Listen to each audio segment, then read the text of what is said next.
പ്രിയമുള്ളവരെ, ഇന്ന് രാവിലെ ഒരാൾ എന്നെ വിളിച്ച് ചോദിച്ചു, കൃപാസനത്തിൽ പോകാവോ, കൃപാസന ഉടമ്പടി എടുക്കാവോ? കാരണം ലയോ 14 പാപ്പ ഈ ദിവസങ്ങളിൽ ഒരു ഡോക്യുമെൻ്റ് പുറപ്പെടുവിച്ചിട്ടുണ്ടല്ലോ മാതാവിനെ സംബന്ധിക്കുന്നു. അപ്പോൾ അതുകൊണ്ട് കൃപാസനവും അതുമായിട്ട് പ്രശ്നമല്ലേ എന്നൊക്കെ ചോദിച്ചു. സത്യത്തിൽ കൃപാസനത്തിൽ പോകുന്നതിന് തെറ്റുണ്ട് എന്ന് പറയാൻ പറ്റില്ല. കൃപാസനത്തിൽ എന്തെങ്കിലും മോശമായ കാര്യങ്ങൾ സംഭവിക്കുന്നു എന്ന് നമുക്ക് പറയാനാവില്ല. അതേസമയം നമ്മളൊരു കാര്യം ശ്രദ്ധിക്കണം എന്നുള്ളതാണ്, പരിശുദ്ധ അമ്മയോടുള്ള ഭക്തിയും വിശ്വാസമൊക്കെ നമുക്ക് നല്ലതാണ്, കൂടുതൽ ആവശ്യവുമാണ്. അതേസമയം പരിശുദ്ധ അമ്മയെ നമ്മളൊരു ക്രിസ്തുവിന് തുല്യമായിട്ട് കാണാൻ പാടില്ല. അങ്ങനെ കൃപാസനത്തിൽ കാണുന്നില്ല, പക്ഷെ അങ്ങനെ കാണാൻ പാടില്ല. ഇനി കൃപാസനത്തെക്കുറിച്ചൊരു വാക്ക് പറയാം. കൃപാസനത്തിൻ്റെ ഉടമ്പടി അത് ശരിയാണോ ഇല്ലയോ, അതാണ് പ്രധാനമായിട്ടുള്ളൊരു ചോദ്യം. ഇത് ഞാൻ കൃപാസനത്തിൻ്റെ ഉത്തരവാദിത്വമുള്ള ബഹുമാനപ്പെട്ട ജോസഫ് അച്ഛനുമായിട്ട് സംസാരിച്ചിട്ടുള്ള കാര്യമാണ്. ഈ ഉടമ്പടി എന്നുള്ള വാക്ക് ബൈബിളിൽ വളരെ കൃത്യമായ അർത്ഥമുള്ള, ആഴമായ അർത്ഥമുള്ള വാക്കാണ്. അത് വളരെ ദൈവശാസ്ത്രപരമായി ഒത്തിരി ആഴമുള്ളൊരു വാക്കാണ്. എന്ന് പറഞ്ഞാൽ ദൈവവും മനുഷ്യനും തമ്മിലുള്ള ഉടമ്പടിയാണ് യഥാർത്ഥത്തിൽ ഉടമ്പടി എന്ന് പറയുക. ദൈവം മനുഷ്യനുമായിട്ട് സ്ഥാപിക്കുന്ന ഒരു കരാറാണ്, ഒരു ബന്ധമാണത്. ആദ്യമായിട്ട് നമുക്ക് ഉടമ്പടി നമ്മൾ കാണുന്നത് നോഹയുമായിട്ടുള്ള ഉടമ്പടിയാണ്. ആദവുമായിട്ടുള്ള ഉടമ്പടി എന്നൊക്കെ നമ്മൾ പറയും. അത് പ്രധാനമായിട്ട് ആദത്തോട് പെരുകി വർദ്ധിക്കാൻ പറയുന്നതും അതുപോലെ തന്നെ ആദത്തോട് ദൈവം കാണിക്കുന്ന സംരക്ഷണമൊക്കെ ഉടമ്പടിയുടെ ഭാഗമായിട്ട് കാണാറുണ്ട്. അതേസമയം യഥാർത്ഥത്തിൽ ഒരു ഉടമ്പടി എന്ന് പറയുന്നത് നോഹയുമായിട്ട് ദൈവം ജലപ്രളയത്തിന് ശേഷം ഉണ്ടാക്കിയ ഉടമ്പടിയാണ്.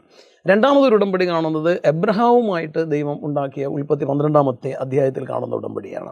അപ്പോൾ എബ്രഹാത്തോട് ദൈവം പറയുന്നുണ്ട്, നിൻ്റെ സന്തതികളെ ഞാൻ ആകാശത്തിലെ നക്ഷത്രങ്ങളെപ്പോലെ ഭൂമിയിലെ മൺതെരുവിൽ വർദ്ധിപ്പിക്കും, നിനക്ക് സ്വന്തമായിട്ട് ഒരു ഭൂമി വാഗ്ദാന നാട് തരും, അതുപോലെ തന്നെ നീ എന്നേക്കും ഒരു അനുഗ്രഹമായിരിക്കും. ഇങ്ങനെ ഉടമ്പടിയുണ്ട്, ഉടമ്പടിയുടെ വാഗ്ദാനങ്ങളൊക്കെ ഉണ്ട്. മൂന്നാമതൊരു ഉടമ്പടി നമ്മൾ കാണുന്നത് മോശയുമായിട്ട് ദൈവം ഉണ്ടാക്കുന്ന ഉടമ്പടി. അത് സത്യത്തിൽ ഇസ്രായേൽ ജനവുമായിട്ടുള്ള ഉടമ്പടിയാണ്, ദൈവജനവുമായിട്ടുള്ള ഉടമ്പടിയാണ്.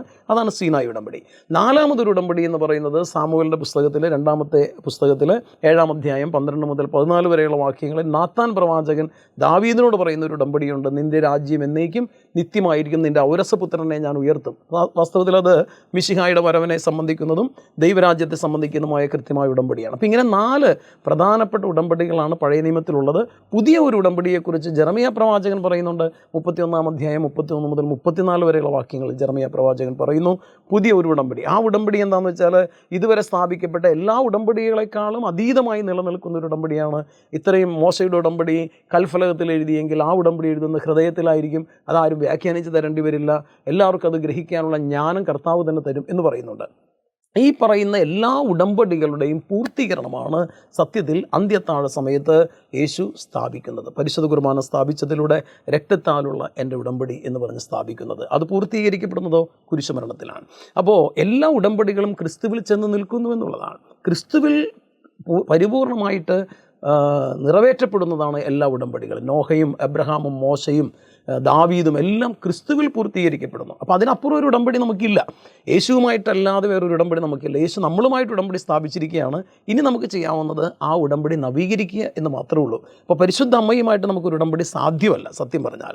പക്ഷേ നമ്മൾ അവിടെ കൃപാസനത്തിൽ ചെയ്യുന്നത്, ഞാൻ മനസ്സിലാക്കുന്നിടത്തോളം, യേശുവുമായിട്ടുള്ള ഉടമ്പടിയിൽ ആ ഉടമ്പടിയെ നമ്മൾ പരിശുദ്ധ അമ്മയുടെ മധ്യസ്ഥതയിലൂടെ നവീകരിക്കുന്നു. പ്രത്യേകിച്ച് അവിടെ പഠിപ്പിക്കുന്നത് നല്ല മാതൃകാ ജീവിതം, ക്രിസ്തീയ ജീവിതം നയിക്കാനുള്ള വഴികളാണ് പറഞ്ഞു തരിക. അത് സ്വാഭാവികമായിട്ട് അത്തരത്തിലുള്ള ഭക്തകൃത്യങ്ങളിലൂടെ, വിശുദ്ധ ഗ്രന്ഥ പാരായണത്തിലൂടെ, കൂദാശകളുടെ സ്വീകരണത്തിലൂടെയൊക്കെ യേശുവുമായിട്ടുള്ള നമ്മുടെ ആ ഉടമ്പടി ബന്ധത്തെ അത് നമ്മൾ നവീകരിക്കാനായിട്ട് നമുക്ക് കഴിയും. അതിന് ഈ പരിശുദ്ധ അമ്മയുടെ സഹായം നമ്മൾ തേടുന്നു. അതാണ് കൃപാസനത്തിൽ സംഭവിക്കുന്നത്. കാരണം ഈ ഉടമ്പടി യേശു പൂർത്തീകരിച്ചത് തൻ്റെ സഹനവും മരണവും ഉദ്ധാനവും വഴി രക്തം ചിന്തി ജീവൻ നൽകിക്കൊണ്ടുള്ള ഉടമ്പടിയാണ്. അപ്പോൾ എല്ലാ ഉടമ്പടികളും ക്രിസ്തുവിൽ പൂർത്തീകരിക്കപ്പെട്ടു. നമ്മൾ അങ്ങനെയാണ് യഥാർത്ഥത്തിൽ ദൈവമക്കളായിട്ട് മാറുന്നത്. ദൈവം അനുഗ്രഹിക്കട്ടെ.